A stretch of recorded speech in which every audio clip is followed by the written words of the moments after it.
Spirit is in my heart. He has called me and set me apart. This is what I have to do. What I have to do.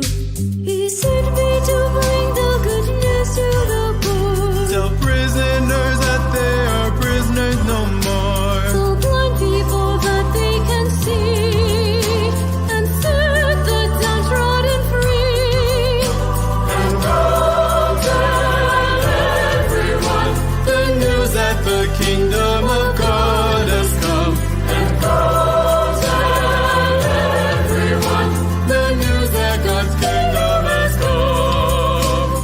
Just as the Father sent me, so I'm sending you out to be my witnesses throughout the world, the whole of the world.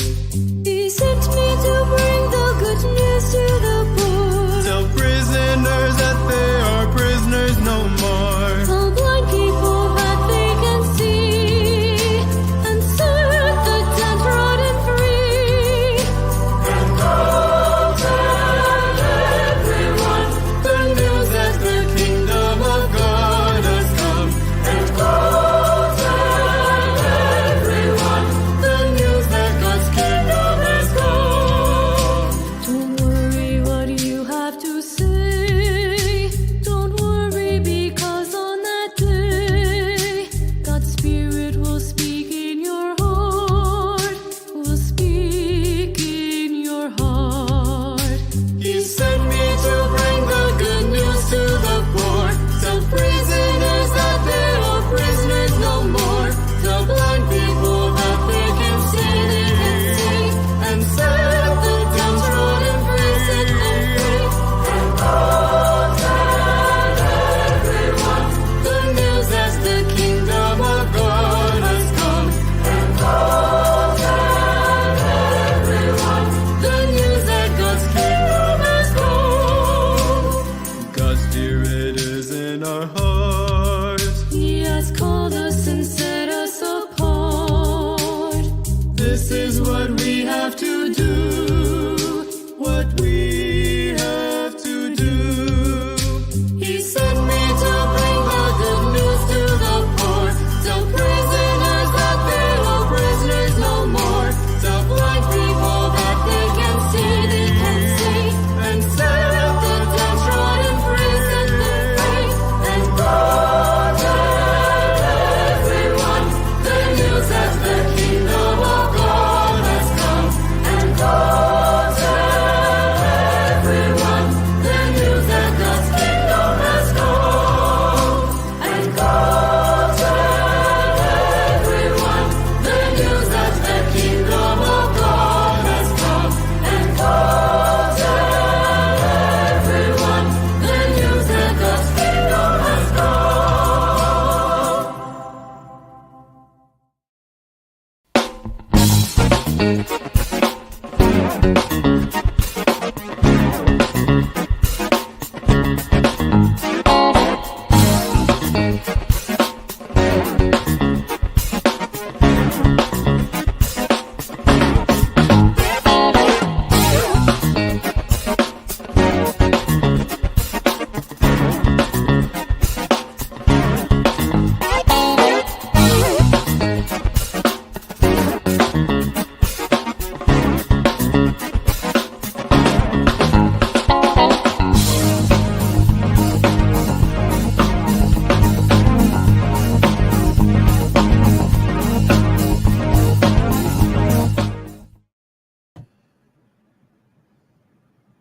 Good morning, everyone.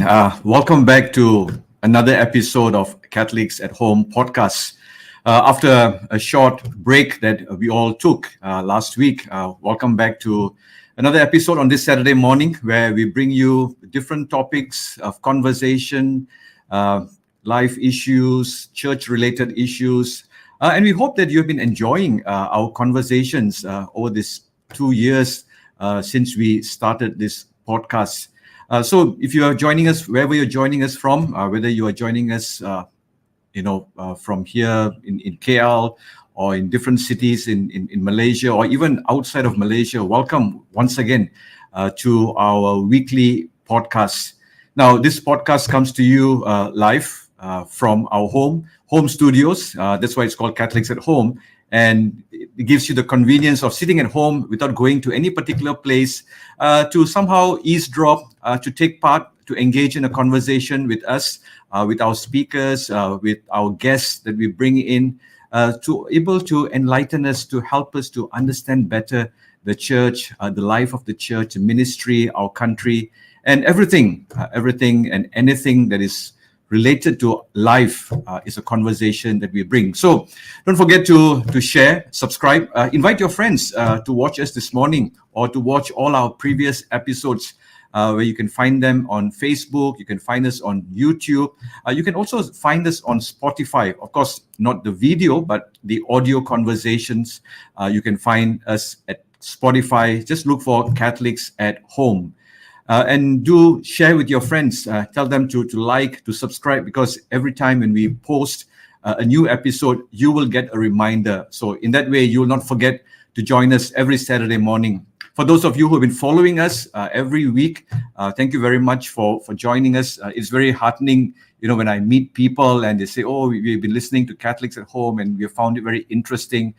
We hope to keep it that way. We hope to keep it going and to bring you interesting conversations, so that your Saturday morning, with a cup of coffee, you are able to join us and to listen to these interesting conversations that help widen our perspectives about faith, about spirituality, and about life. So if you haven't done it already, please press that subscribe button, or that like button, or follow button, and also invite your friends to join us in this conversation.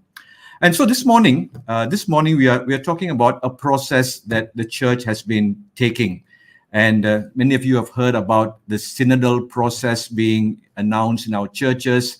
You are seeing it on virtual media, on online media. We have been talking about, Pope Francis inviting us on this 2-year journey. Some of you have been involved in it, in doing the questionnaire that was sent out by the different dioceses, different parishes, different ministries. There's this whole movement within the church since last year, trying to bring about this synodal process, which the Holy Father is inviting us to. Now, we may have heard this. We may have heard this being preached. We may have heard this being announced. But sometimes, these words like synod, synodal, what does it mean? We had this conversation some time ago with Bishop Sebastian Francis about the synod process. And if you haven't listened to that, do go look back into our Facebook or YouTube streams. You will find that conversation, that initial conversation with Bishop Sebastian Francis, the Bishop of Penang, about the synodal process. But today, after we have come a long way and haven't started the process, haven't compiled the feedback, the answers, and kind of collated it. This morning, we have Fr Mitchel Anthony with us, who has been very important in this process here in the Archdiocese of Kuala Lumpur, integral to it. He has been spearheading it. So we want to talk to him a little bit about the whole process that has taken place. We also want to find out a little bit about, what has happened since then, and what is going to happen now that all these things have been taken, all these things have been recorded, summarized, and how are these things going to be implemented, how our voices are going to be heard. This is a question many people are asking. So do stay with us till the end of this conversation and to get an idea of this whole process that we are in. And so I'd just like to invite Fr Mitchel Anthony to join us in this conversation this morning. Good morning, Fr Mitchel. Good morning, Father Clarence. Good morning. Thank you for calling. Thank you very much. Thank you very much for taking time off on this Saturday morning. I know, weekends are really a busy time in the parishes. To take this time to have this conversation with our viewers who have been faithfully following and those who have been involved in this synodal process, just to find out a little bit, where are we at this current time? What are some of the findings? What are some of the hopes and aspirations of you and your team? But before we get into that conversation, for the benefit of our viewers here, perhaps you would like to introduce us, a very brief introduction. Many of you have seen you, many of you have heard you, but a little bit about yourself. Where do you come from, and whatever you'd like to share with our viewers this morning. Yeah, sure. I'll be glad to. Originally, I'm from Kedah. I grew up in Kedah. Then my dad was transferred to KL. Then we moved to KL. We were in Klang, and from Klang is where I joined the seminary. Joined the seminary for a few years, then became a priest. I was sent to Rome to study Ecclesiology, dogmatic theology, and was sent to several parishes. Had great experience teaching the seminary, also experience in the rural areas and the town areas. And now I'm here with you all. So now you are based in the Church of the Good Shepherd in Stapak. Yes. And you mentioned that you taught ecclesiology. Now that is a mouthful. To help our viewers understand, what is this ecclesiology that you studied and you teach? Basically, ecclesiology means the church. What is the church, and how has the church evolved over the years, and what is the church today? And how has it been growing fruitfully? Yeah.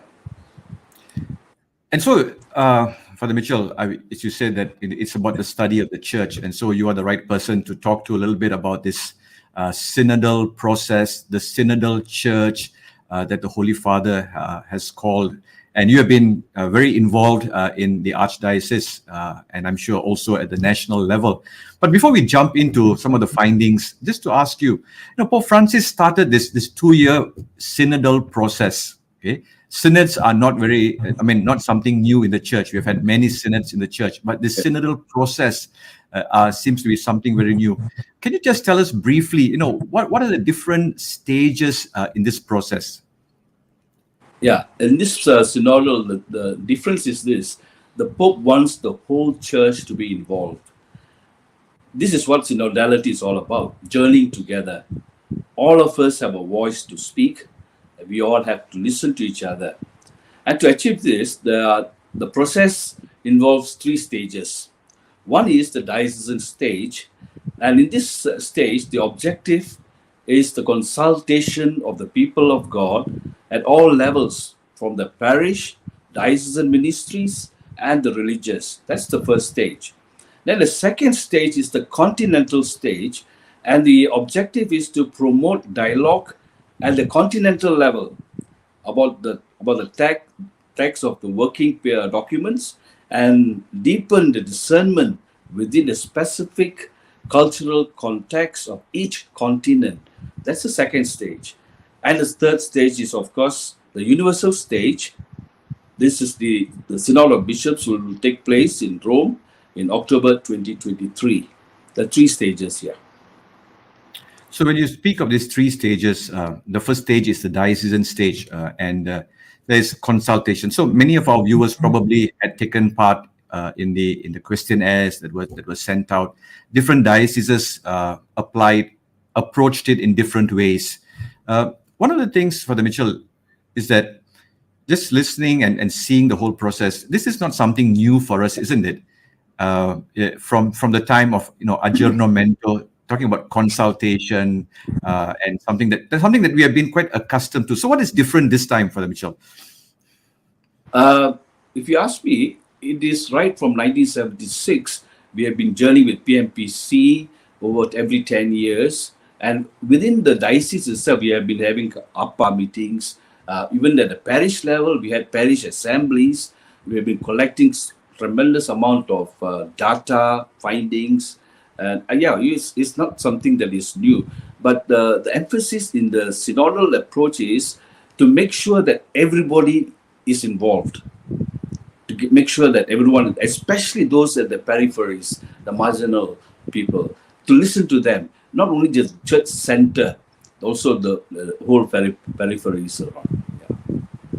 So in terms of those stages that we are moving along here in the Archdiocese, which stage are we in at this time? Yeah, we are actually towards the end of the first stage, the diocesan stage. Last month, June 18th, we had the pre-synodal gathering for the Archdiocese of Kuala Lumpur. About 200 participants were present. Here, the objective was to finalize the findings. We were able to summarize the whole I think there were 22 or 25,000 over findings, responses. We collected it and then we summarized it to 10 pages. And this was presented during the assembly, the 10 pages. And after that, we had workshops wanting people whether they want to add on any other feedbacks if they want. And we collected those feedbacks as well. And what will happen next is we will again gather all this information to the 10 pages and submit these documents at the national level. That will be held next week. So we actually towards the end of the first stage. So if we are coming to the end of the first stage of consultation, just from your own experience of having, you said 20,000 respondents or responses? Responses, yeah. So we have had, people from all walks of life coming, and for you personally, I'm sure you've been involved in looking at some of those responses that have come in. How has that whole consultation been for you? I mean, as a priest, having gone through that process. If you ask me personally, the findings or the responses that we find for the Diocese of Kuala Lumpur, specifically, I see the same thing happening, the same responses that was said before. It's been repeated quite often. Issues about the youths, issues about family life. It is the same thing that is reoccurring again and again. Yes. So that seems to be, the preoccupation of most of our Catholics, and also, I guess, in society, about the future of young people, about the family dynamics that's being challenged today in so many different ways. If I were to ask you, if you could name three key points that you or your team were able to appropriate from all these. I know it's a difficult thing. You have 20,000 responses, and how do you actually summarize them? It in itself is quite challenging, isn't it? And trying to put together. Personally for you, apart from what has been put together, what are the three key findings that somehow perhaps either surprised you or maybe it didn't surprise you, or something that you expected in this process of consultation, and there's something that maybe we as church need to pay attention to? Would there be three? I'm sure there are many, but if I were to ask you, what were the top three things that caught your eye in this process? Yeah, I'm not only looking at the synodal process, I'm also going back right from 1970, from where Vatican II started, and the struggle that was began from Vatican II until now. And I can generally speak about three very important aspects of the church that needs urgent attention. All right. The first one, which I've been hearing quite often over the years, is that we need to move from a clergy-centric church to a more people-oriented church, or Christ-oriented church, from people to Christ-centered churches, Christ-centered communities. Even in the synodal process, we see a lot of tension between the priests and the clergy. It's because priests and the laity, it's because everybody is now still holding on to the priest, around the priest, So it's still there. This is the first thing I realized, that we need to move forward. The second aspect that seems to be coming quite often is that we have to move from being so exclusive to a more inclusive church. As when I say exclusive, means being very selective in the churches. Sometimes we in the church, it's a common trend, a common thing. We tend to hold on to individuals who can do the job fast for us, and then we rely a lot from them, and then this gives a different picture to the whole the rest of the community. Why is Father always following this group of people? Basically, because this group of people are the ones that are doing the job well, and they're committed. So sometimes this is again a struggle. How do we move from being more move towards more inclusive, trying to get everybody involved in our whole project, activities in the church, in the discernment process, and all that. That's the second one. The third one is sometimes we get caught up with task-oriented. We are so task-oriented. We have activities after activities, and we are good. We do it very well. Every activity is done very well. We spend lots of money. A lot of people are involved in it. But is it helping the person? Are we person-oriented? Is it helping the person to grow in faith? Is the relationship between one another growing? Because in the synodal, there's always the issue of relationship between each leaders and the others, relationship between priests and people. Maybe we are not people-oriented. We are less people-oriented rather. So these three areas, Clarence, I think we can relook. So as I hear you, you talk about a Christ-centered church or Christ-centered community. We need to move towards that. Otherwise, the church is built on personalities, on individuals, and then I think that's why sometimes more recently when we all had to move from parish to parish, people start comparing this priest is like this priest is like that. It becomes too centered around the priest, and then if this priest is here, people will start coming back. Or this priest is not here. This priest comes here. I'm going to move out. So I think that's an important point that you mentioned.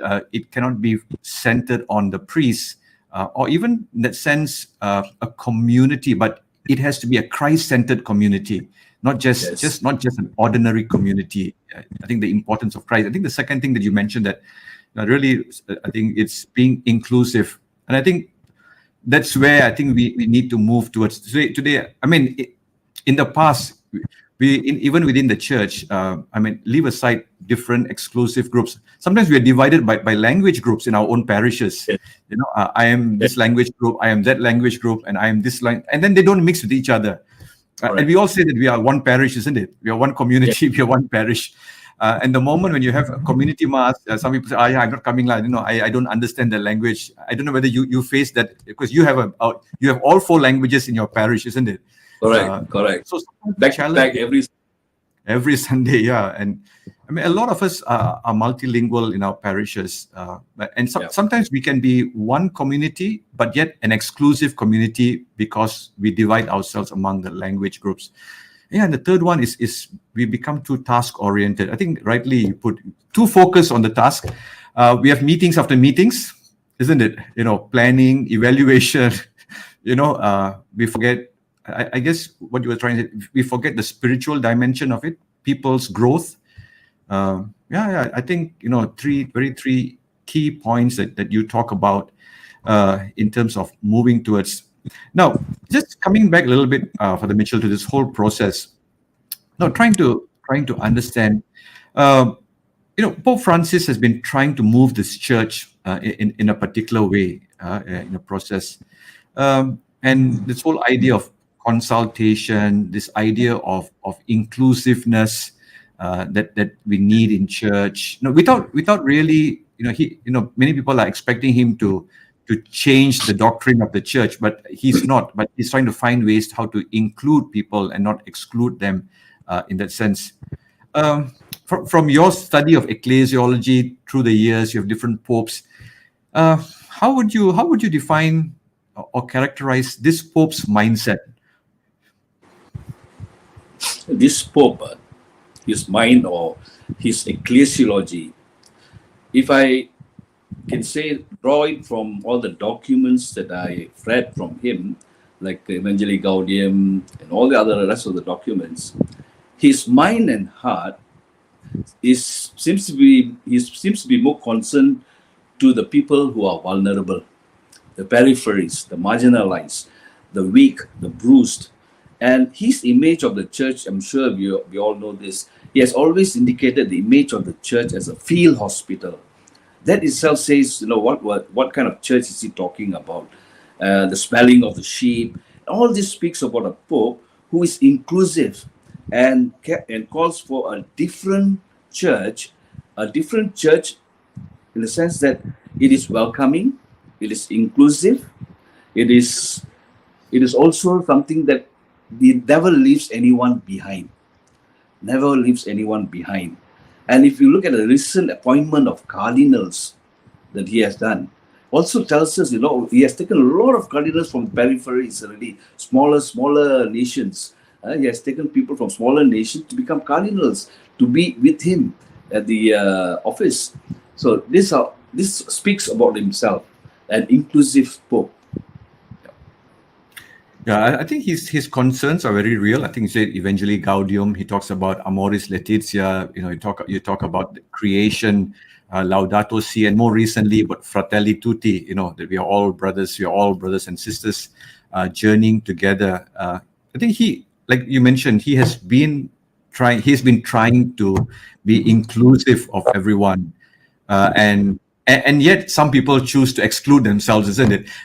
In many ways, and more recently, he's been talking about what Vatican II, but and I think he had been during that period of Vatican II involved in that process of talking about it, and he keeps going back to what Vatican II has brought out, and you rightly know that the model of the church prior to Vatican is quite different from the model of the church post-Vatican. The two main documents that we often study when we have to study in the seminary is Lumen Gentium. Is basically, that's the core document, and the church in the modern world, Gaudium et Spes. But yet Pope Francis faces these. It seems for us, it's the way forward, but yet, there's always these roadblocks for him. There are people very critical of him. Why do you think? I mean, from your own reading and understanding, why do you think that there's this kind of resistance towards these changes? That for most people, it's the right way to move forward as a church, as you keep mentioning also. Yeah, very good observation there. Because we know before Vatican II and after Vatican II, even in our local context, we had a lot of resistance in our parishes. When priests were so convinced of Vatican II, they came back, they were removing few statues and all that, trying to change the structure of the church, the position of the priests, now facing the congregation. There were lots of resistance within us, within the local church itself, So I would say that, but is resistance necessary to go forward?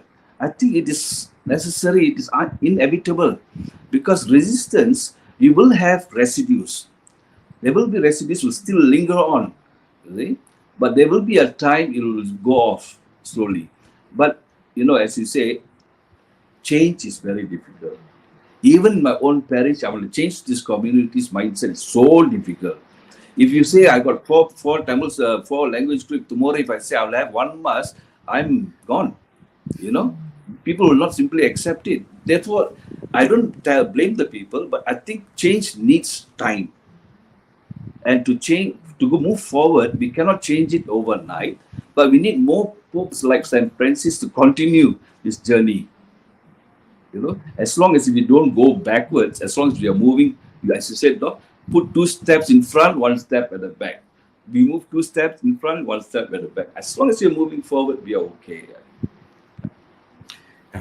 Resistance is inevitable for every change. Even in the Bible, when the Lord asked the different prophets to go to different places, they say, "Oh no, I cannot." So I guess there's this process of conversion. There's between change, resistance, and what kind of links the two together is a process of conversion that is needed in each one of us. And for that conversion to happen, there must be some level of openness, because change for anyone, I always say this, change for anyone is very difficult. Even for a little child, you change the routine, everything goes a little bit haywire. Even for the older people, even for us, recently we have to move parishes, change. Yes, we go in obedience, but as you grow older, you begin to realize it's not so easy, isn't it? To move from one place to another. After 6 years, when you kind of settle down a little bit, okay, right, time to move again. Okay, you start scratching your head now. I to move again, and shift all these things, there's a certain level of comfort that things bring about over time. But this has been the development of the church, isn't it? I mean, you from the beginning, from the church fathers, how the church has evolved to what it is today. It has gone through a process of change. It has gone through a process of going backwards sometimes, and then it goes forward again. It's a little bit like the pendulum, isn't it? I mean, you move, you go backwards, you move. Yeah, but I remember in the seminary, one of the books. I mean, you and I had the same professor for Ecclesiology, the late Father Moses Louis, who taught us, God rest his soul. One of the famous book was Avery Dulles' Models of the Church, isn't it? I mean, how many models? I forget, like 8 models or 7 models. Yep. 7 models of the church. And it doesn't say that we are in one particular model. We can be a little bit of each. But, from your own study, from your own teaching, from your own experience, in that sense, the world is changing rapidly, isn't it? And people are asking the question about the relevance of church. Is the church relevant? Young people are asking, is faith relevant today? And now after the pandemic, people are asking the question, is going to church relevant? Going back to a physical church. I don't know whether you hear that. People are asking, I can do it online. What? I mean, it's okay. After all, I mean, I'm still there. I'm still making time for God. But moving forward with this whole process of the synod, consultation, dialogue, communion, participation, and mission. I think these are the 3 key words, isn't it? I mean, the whole theme of the synod. If I were to ask you, what kind of a model of church do we need? Now, if you were to add to Avery Dulles' models, what kind of a model of church do we need going forward? Yeah, I will, if I follow Avery Dulles' model, I will use the communion of communities. Communion of communities is because that's what synodal is. The baptized Catholics each have a voice, sensus fidelium, that each, the sense of the faithful is very important. And the community that we are building or growing should become a welcoming community, a more inclusive community. As I said, the church today, we should have more younger people, younger mindsets, younger women, people who are professionals in the field, to be part of the whole church to move on. We cannot have the old mindsets to continue. They can contribute in their own way, but the ones who should take the leadership should be the young ones. If we want to see relevancy, if you want to see the church as relevant today, it is like young people thinking for young people, where they are able to see what the needs are. If you ask me personally, at this age of I'm already 60 plus, I'm going to be 70 when I finish this parish, Now, I do not know what's in the mind of the young people. The gap is too great for me. But if I allow them to take leadership in the church, then I can see their mind becoming relevant to the church. So we need young blood to take. We have to empower people from the younger side. But the constant tension is this, isn't it? The constant tension seems to be when you have younger people and the older people say they don't have the experience. They don't have the experience. Secondly, is young people are not committed. They're not committed like us. So perhaps sometimes so there's always this tension that you but does that also include that the ability and the humility to say that yes, they will make mistakes. We will accept it and we will learn from those mistakes. Would that be part of that process of empowering the young, empowering others to take leadership roles in the life of the church? And how do you see this in the life of a parish? In some practical ways, Father Mitchel, how do you see this being lived out in a parish? If you ask me as a priest, even when I started as a priest, I was a young priest. And I did lots of mistakes. and there were elderly priests with me, but eventually we moved on. Okay? So the same way, in the parish, we have a lot of young, energized young people who are able to give a lot of their time, a lot of their energy, a lot of their ideas, and it's how do we incorporate them into the life of the parish? But we also must take note not to leave out the elderly. They are also important for the parish, but perhaps the elderly, we have to slow down to let the younger ones to take more responsibilities in the parish. As you said, I again, guess, understand. letting go is not easy either. Just like change for some people, some people I know that have been in ministry so much that they become part of the architecture of the church. They become an institution in themselves, and not letting go to allow others to come in. But I want to just take up something you said earlier. You talked about communion of communities, and I want to relate that to BECs. Now, you are also involved in the Archdiocesan Basic Ecclesial Community Animating Team, the BCAT team. Is BEC, do you think BEC is also part of that synodal church, a synodal process? Some people say, oh, BECs don't work. I know BECs are all old people. We have heard this for how many number of years, and we will continue to hear this, even till Christ comes again. But is this part of that synodal process of building small communities around the parish that sustain, that gives life to the parish? Yeah, I think the model can change. The BC model can change from within. Perhaps the old model is not relevant today. Maybe a new style of BC need to take shape, where it can be inclusive of every young people, children involved as well. Perhaps we are very, again, I said, too exclusive BECs. Maybe we need to open up a bit, be more open, more welcoming, more attractive. Sometimes I always feel that the BECs are afraid to get involved, or the leaders are scared to get involved because they got extra work in the parishes. So maybe that mindset has to change. It's more of a spiritual gathering.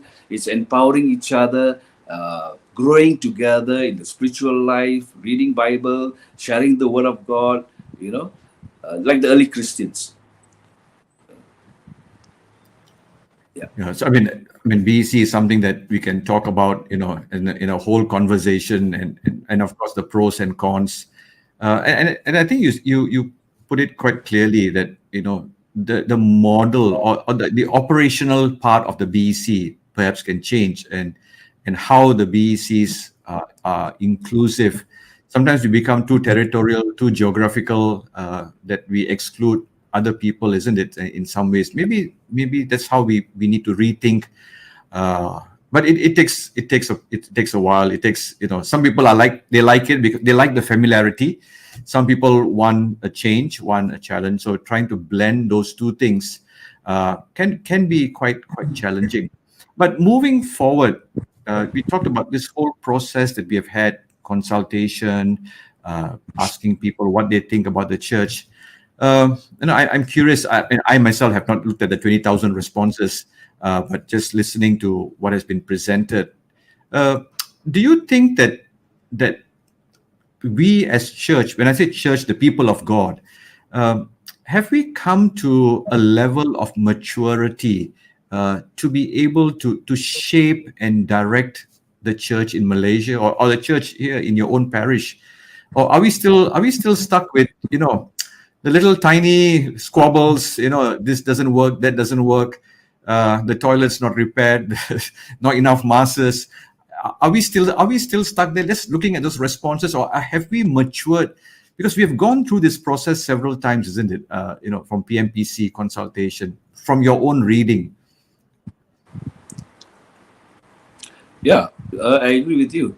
Whenever we have our parish assemblies, they will bring it up. They will always talk about the toilets. This is not right. That's not right.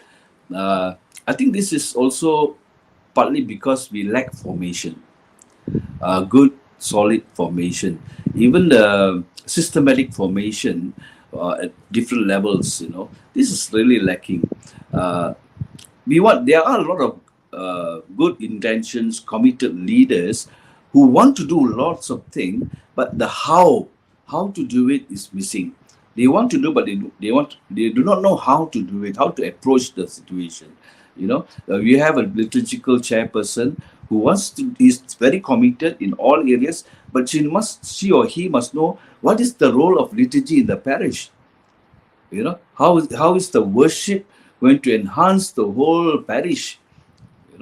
So looking beyond and the findings I see is they all want something like this, something more comprehensive for the parishes. And if you ask me where do we go from here, perhaps the parishes, each parish can take on whatever findings they have and go beyond and see how we can go forward. Not necessarily you have to finish all the 10 areas or 20 areas. Just focus 1 or 2 areas and make sure that people are all aware, give them the right formation and move on.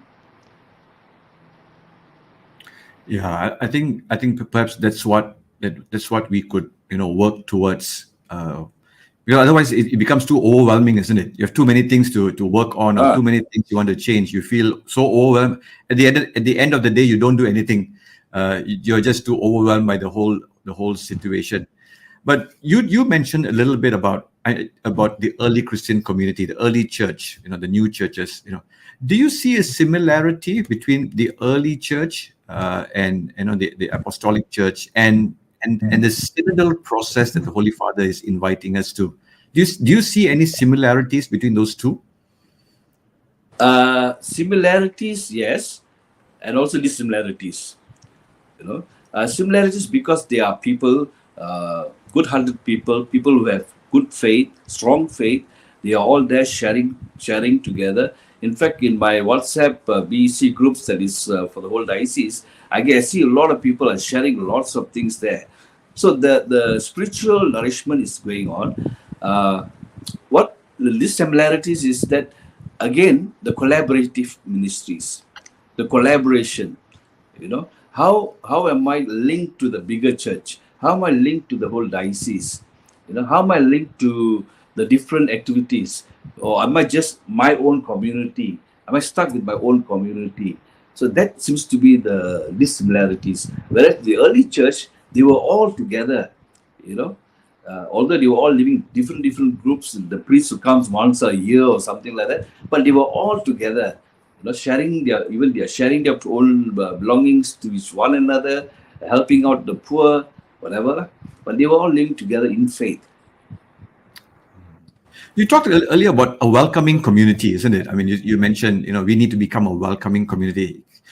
Can you give some examples? What can parishes do to be a welcoming community? In the first place, keep the gates open.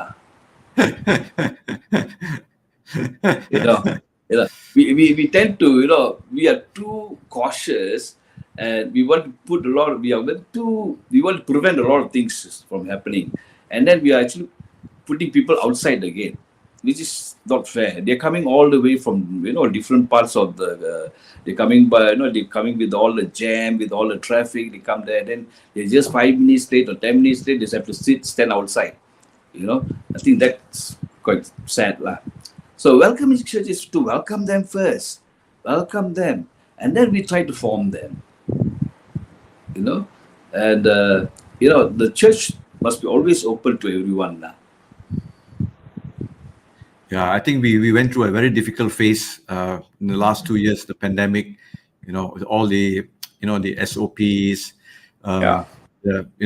to both to protect the church and protect the people, the vulnerable, and somewhat. I mean, what has been your experience now that you brought this up? Now that we are beginning to open up a lot more, do you see people coming back, or do you think that it's hard to gauge that, because the parishes that we are in, we were not there pre-pandemic, so it's a little bit hard for us to gauge. But what are people saying? Are people coming back, or are people staying away in that sense?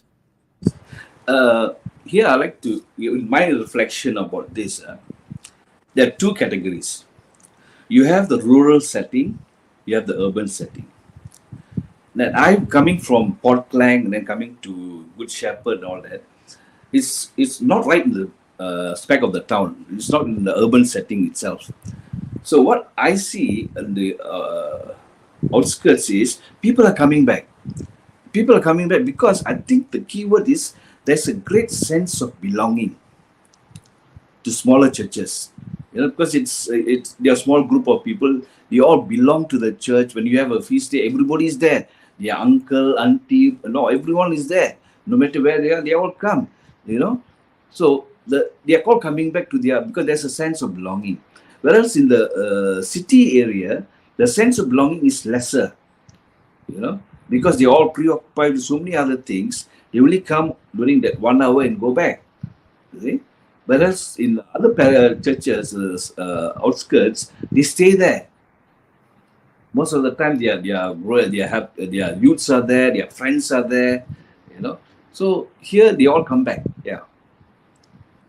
So I guess there's a sense of belonging. Yeah, you feel a part of the community. You feel a part of Yes. the social setup, the social network in smaller. I grew up in Rawang, small town. Everybody knew each other. Everybody. It's like that's the center of a hive of activity in so many different ways. Now, you also talked a little bit about the upcoming National Pre-Synodal Assembly. Is that what it's called? We had the diocesan one. Now, it's taking place in Penang this weekend. I guess you will be there also. Tell us a little bit about the purpose and the aims of this national gathering. How many people will be there? Who would be there? What is going to take place for our viewers here this morning? Okay. For the Diocese of KL, we already finalized the 10 pages summary report. Now, what's going to happen is we need to get together as a national body. That means all the conference of bishops will be there. All the bishops from the different dioceses of Malaysia, they will be there, and each will present their 10 pages, their reports, their summary reports. And from that summary reports, with the synodal team that was working in each, they also will be present. With our contact person for us will be Rita Krishnan. She will be guiding us there, and she will be presenting our part, our 10 pages. And from there, from 90 pages, they have to summarize it to 10 pages by the end of the day on Monday. See, and these 10 pages, once it's summarized, this will be from Malaysia, from the Conference of Bishops in Malaysia. It will go off to the next stage, that is the continental stage. All right. Now you talk about from our diocese 20,000 responses, then down to 10 pages. Then from the 10 pages is put together into a 90-page project and reduced further to another 10 pages. Let me put the question to you. What are your aspirations? What are your hopes? Having been involved in this process, and a lot of people have articulated. What are your hopes and aspirations? What would this whole process of moving towards being a synodal church entail, or what does it hold for us in the future? Yeah, okay. This synodal church is a process. It's not an event. We are not here to, it's not result orientated. We already started the process by allowing people to speak and we listen. We are listening. This whole process must continue, right? And when it goes to the final stage, Synod of Bishops 2023, will they solve our issues here in Malaysia? I don't think so. I don't think so it will happen, because there will be a different level altogether. They are going to see from different countries, and then probably a different level will come during 2023. But for us, in our stage, in our diocese, what we can do is we can continue. And as you said correctly, it is not something new. We are so used to it from 1976 with the PFPC, with the APA, with the PPA. Probably we need to be more serious about it. And then, in fact, whatever findings we have that is similar, I think to move forward, not to repeat the same thing, we need to ask this question: why? Why is this happening over and over again? The question why, and then get into the root of the issue, and then work on it. I think we have to work that way rather than on a superficial level. Okay, you need a car, buy you a car. Go beyond that, go deeper than that. But then again, isn't it? I mean, this is the challenge of every priest in a parish, and you and I will probably face the same thing, and together with all our brother priests, there are people out there who want to change everything, and there are armchair critics that are present everywhere, not just in the church, outside the church also, politically, socially, in every aspect. If we want to bring about this change, or for example, somebody may ask, how is my voice going to be heard? How is my contribution going to be heard by the church? And then 3 years down the line to say that, oh, I said this, but nobody heard me, nobody changed anything, and then we come back to the same place where we started off. How do we encourage people to come forward and to be a part of that process of change? Because it's very easy to stand back with your arms folded and say, this doesn't work, this priest not good, this lay leader not good. How do we change that? How do we tell people change begins if you are part of that change? And I think there's always this saying, if you are not part of the solution, you're part of the problem, isn't it? In that sense, we always say that. How can we? I mean, from your experience as a priest, being involved in the parish, in your ministries, how do we encourage people to say, the church is not perfect? The church will never be perfect. The church on earth is never perfect, isn't it? It's the church in the heavenly Jerusalem that is perfect. How do we become part of that process? Two things. One is, as you said, the church is not perfect. We are humans. And being humans, there are a variety of personalities and characteristics. We cannot put them all into one shelf. And each have their own rights. Each have their own voice to say. Now, which voice is more important, which voice is dominant, which voice is not dominant, again, is a process. So these things will go on. Just like before Vatican II, the voices were there. After Vatican II, certain voices were heard, and this one will go on. What the key word here is, I remember Monsignor James was mentioning this, and I keep telling this to everyone. We need to go through a conversion, a constant conversion. The first conversion is the personal conversion of each person. A personal conversion. The second one is the communitarian conversion, where the community comes first in our lives. Then the third conversion is the ecclesial conversion. For like now, to be an inclusive church, what is it that I need to change as a person? So this conversion must take place for us to move forward now. And rightfully you say conversion, because as you were saying that, I was just thinking,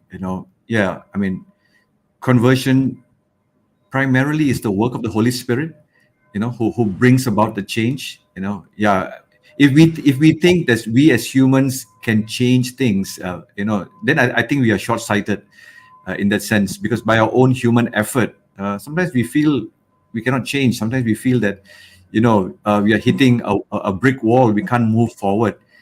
And I think that's where we need to rely on the power of the Spirit, the Spirit that, we always say this in the response to Psalm: send forth your Spirit, O Lord, and renew the face of the earth.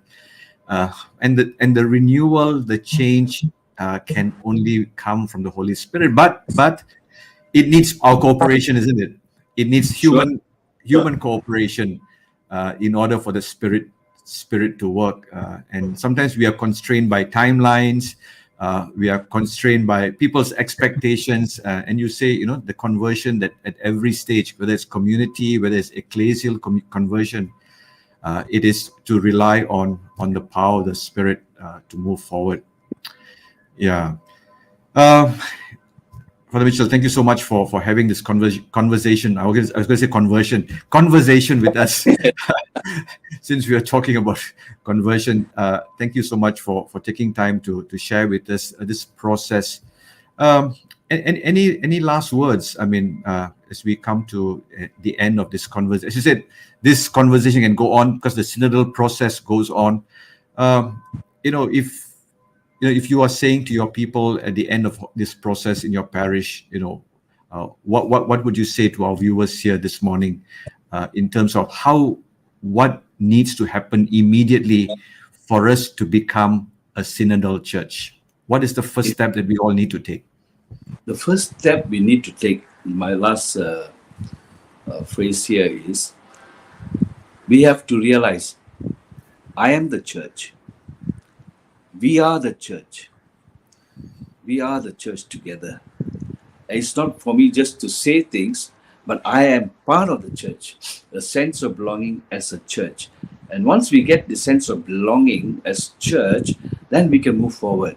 We love the church. I think a few years ago, we had this team, Sentire cum Ecclesia. To think and feel with the church. To feel with the church does not mean to feel with the hierarchy. To feel with the church is the whole people of God, the baptized and the ordained, non-ordained, every one of us. Once we have that feeling for the church, the love for the church, I think we can move. Yeah, and I think that's the most important thing, to feel that you are the church. When we say the church, it's every one of us. It's not just the Pope, the cardinals, the bishops or the priests. We are the church as a community, as a people of God, and that is the spirituality of Vatican II, isn't it? The church as people of God. It's no longer that triangular hierarchical church, but it's a community of communion of communities, a church built around. And just to end, and I like the whole logo of the synod. Everybody walking together, and the bishop is in the middle and is surrounded by people all around, and not the bishop leading, but all walking with one another, including those who are marginalized, those who are sick, who are part of this synodal process. Thank you very much, Father Mitchell, for this interesting conversation. Hopefully, when we move to the next phase, we can have another conversation with you and see what comes out of the National Assembly in terms of the synod. And before we end, we always say a prayer. Could I invite you to say a concluding prayer for us before we end our podcast this morning? Loving Father, we thank you for the gift of life. We thank you for the various talents that you have given us to build this church. We thank you for the individuals who are committed, who love this church. Help us to grow in this love. Help us to feel your church. As you appointed Peter to be the head of the church, you have also appointed each one of us in our own way to build this church. We make this prayer through Christ our Lord. Amen. Amen. So once again, thank you very much, everyone, for joining us this morning for this conversation on being a synodal church. And we look forward to having you next week, same time, on Catholics at Home podcast for another interesting conversation on a Saturday morning. Till we meet again, take care, stay safe, and have a blessed weekend, everyone. Bye.